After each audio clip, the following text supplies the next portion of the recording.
Yeah. Hey, how's it going everyone? This is the Anime Man. The one thing I absolutely love about manga more than anything else that is a little bit more, I'd say, difficult to achieve through the anime format is the possibilities of boundaries. And by that, I mean the fact that manga is able to cross and sometimes exceed some conceptual boundaries that is a little bit more difficult for anime to do so. This can be a lot of different reasons. That also comes down to a personal preference of what you consider to be boundary pushing. But usually the biggest setback for the reasons that anime isn't able to do it as much as manga is because anime mostly airs on public television. Ready? Okay. Go. Oh! Ta-da! Which naturally means that a lot of companies can't just broadcast whatever kind of fucked up anime there is out there, fucked up conceptual boundary pushing anime there is out there, in case some little kid who is staying up late because he's a naughty little boy or girl, staying up late and just happens to stumble upon such an anime series, which for sure is going to absolutely torment them and disturb them and traumatize them for the rest of their eternal lives. And let me tell you, my boys, it's happened to me before, so I know exactly how that shit feels. When I was, I think, about 8 years old, I was staying up late and watching some television because I was an oh-so-naughty boy. And I happened to stumble upon, I guess, a rebroadcasting for whatever reason of the original Ninja Scroll movie. And it wasn't just any scene from Ninja Scroll, no. If you've actually seen the Ninja Scroll movie, you will know it was one of the sex scenes, which quickly became very, very violent. And look, I'm not going to describe what the scene actually entailed. I mean, I remember it vividly because it's just forever burned into my skull. And you know, I don't want to anger the YouTube gods and have a yellow dollar sign to start off the new year, you know what I'm saying? But just imagine an 8-year-old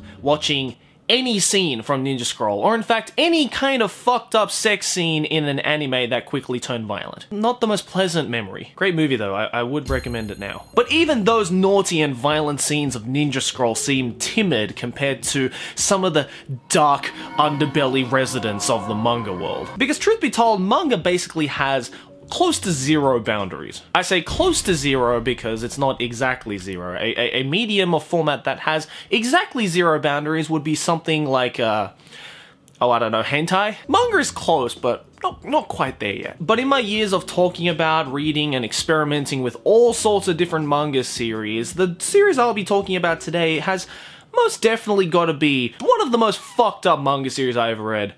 Period. Yes, even through all of the different horror manga series that I have read and have introduced on this channel even, this one definitely takes the violent cake as being one of the most ruthless and most horrific imagery of a horror manga there has ever been. And what's even more perfect in this particular situation is that it is a manga that parodies the concept of YouTube. And with that being said, ladies and gentlemen, today I will be doing my personal dive and review, I guess, into the dark, twisted, and fucked up world simply known as DeadTube. Those of you who have dabbled into the underbelly of the manga world, especially the underbelly of the horror and thriller manga world, have most likely heard of this interesting entry into the genre. The premise, for those of you who don't know, is pretty simple. In this world, there is a website called DeadTube, which acts basically in the same way as YouTube. Except the way that people make money on DeadTube is to make the most messed up snuff films that they can muster up. The more graphic the video is, the more views it'll get, and the more views it gets, the more money the uploader receives. How lovely. The story follows Machiya Tomohiro, an aspiring cameraman at the school's film research club,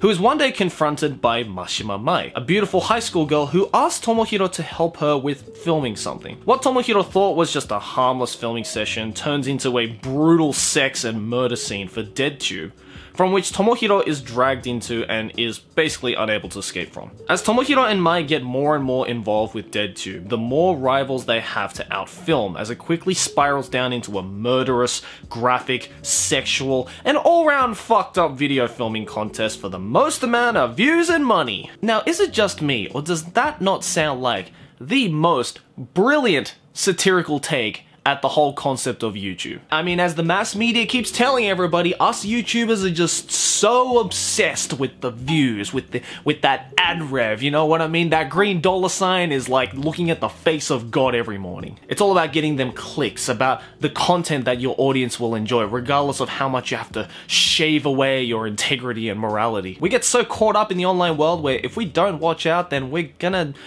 fall into a downward spiral of just madness. I mean, so many YouTubers have quit or have arrested because of the burnout, because of the mental strain that it takes to keep up something like this. We may be living freely, but it is a hell sometimes. Obviously, DeadTube takes that concept a step further. Or rather 9 million steps further, by making it not just about some simple-ass content like, you know, reviewing a manga. No, that shit's too timid. No, think about stuff that you would find on, like, Reddit 50/50. And if you've never heard of that, you're welcome. Just don't bring my name up when you have to explain it to the doctor, okay? But I've mentioned the word infamous, not famous in the manga community, because there seems to be quite a few people who don't exactly think positively about the DeadTube series. I mean, overall it's not too bad. If you look on my anime list, it has a 7.6 out of 10, which, if you think about it, is a positive score. Like, that's actually quite positive, quite popular, but the people who really hate this series seem to have, like, a serious distaste for it. The story is really dumb, but if you're that type of person that will read this after being intrigued by the plotline, then you might enjoy it. I read it because I like darker stuff, but rather than being pitch black, this is more like a shit brown. The main girl is drawn really attractively, so that kept me reading.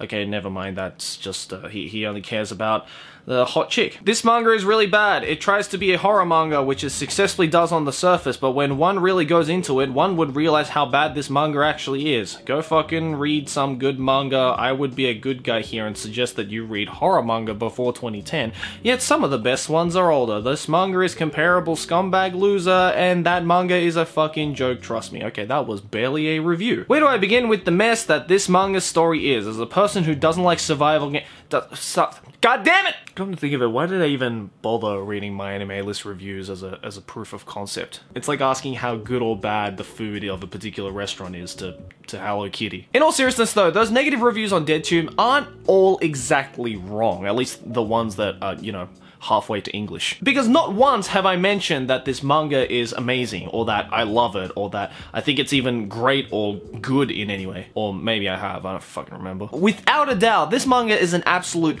fucked up train wreck of a series, but regardless, I just couldn't put it down. The art style has this strangely charming quality to it. Like, it's not exactly the most aesthetic or stylized art style out there, but it has this creeping darkness behind its aesthetic that perfectly reflects the extremely dark undertones of the narrative. And the story isn't the most amazing or even consistent out there, but the numerous plot twists and moments, especially during the later chapters and volumes, is just really entertaining for what I can only say is for all of the more wrong reasons. Mashiro Mai's character is also not that consistent, but having read the later volumes where they start to slowly uncover Mai's past and her connections to Tomohiro, you start to see how three-dimensional the character she actually is. I mean, it makes sense if you think about it. They make her out as this absolutely fucked up murderous cunt, and later on down the track, you realize that she's actually a human inside. There's a reason as to why she's become this messed up motherfucker bent at the mind. Let's be real, it's not the most effective way to do it, but it certainly is evident that there is some level of character development there. But even while I say all of these praises, even while I build it up like this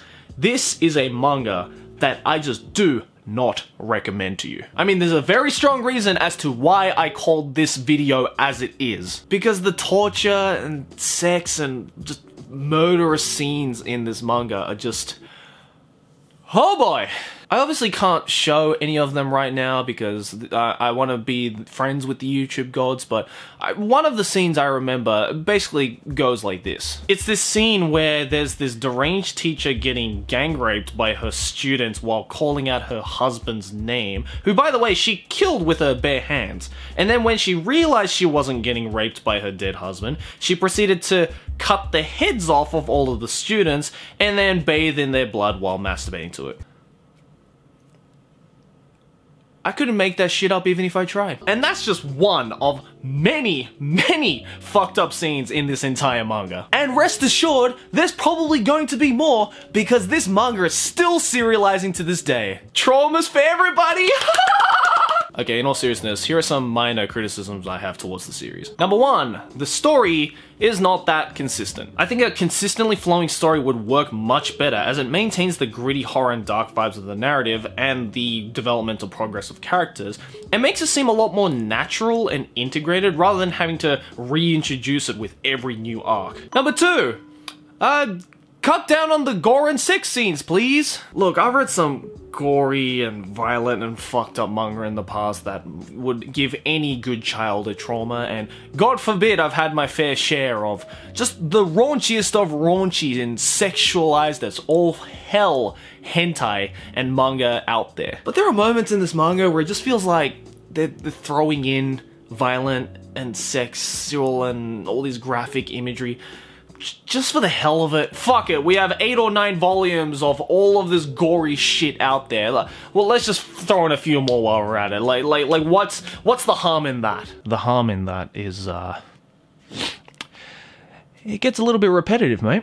Look, it's fine for the first couple of volumes, especially if you can stomach it, but once you've seen like 8 or 9 volumes of really obscure deaths and really just messed up sexual scenes and stuff like that, it's like, you've kind of seen it all. Even if you're one of the fucked up individuals who loves their constant stream of gore and porn in their manga, the amount that gets projected out at you in DeadTube is kind of like if someone forced you to eat your favorite food for a month straight. Like, the reason why it's probably your favorite food is because you have it every so often, right? If you eat that shit for a month straight, you're probably gonna start to hate it. So yeah, do I recommend DeadTube to you? No. Do I think that DeadTube is a good manga at all? No. But just because I don't think it's exactly a great series, or just because I don't recommend it to you personally, that doesn't mean that it's not an entertaining manga. As long as you can stomach the majority of it, I think you'll have a fun ride, but it's not exactly something to write to your parents or your grandparents or in fact anyone. So if you're not into your overly violent and excessively sexual stuff, then I recommend you skip over this one. But hey, I don't want to end a video like this and for you guys to leave without recommending at least something for you guys to read and enjoy yourselves with. So instead, I'm gonna head you over to Bookwalker. If you want an array of all sorts of different manga and light novels in English, completely legit, and supporting the brothers over in Japan that are helping it to make it happen, then go to global.bookwalker.jp and use my coupon code TheAnimeMan or TheAnimeMan2. Get some money off of your purchase. If you have read DeadTube, let me know what you guys thought about it. Did you like it? Did you hate it? Let me know your thoughts. And what do you think of the overall idea that manga has much further boundary to exceed in than anime does? Do you think that is true, or can you name some ridiculously boundary-pushing anime series that were aired on TV? I'd love to know all your thoughts and opinions on all that kind of stuff, so make sure to let me know all that kind of stuff in the comments below. And also a special thank you to my patrons for this month: Ian Gardner, Cryptozoologic, Quinton Clayson, Grant Dackerit, Aaron McMullen, Lucy First, Sinbad, Little Thimble, Hunter Gibbons, Casual, Cecilia Guerrero, Stefan Saniga, Instagatrix, Bogdan Axenenko, Crescentia, Iochi, Chris Turanek, Steve Lamb, and everybody else on my Patreon who supports me every single month. If you'd like to suggest the next review or check out the script to this particular video, then you can get all of that and a whole lot more by going to patreon.com/theanimeman and supporting your boy over there. Anyways guys, thanks for watching, and I'll see you in the next one. Like, favorite if you enjoy, subscribe for more anime banter, keep watching anime. Tane!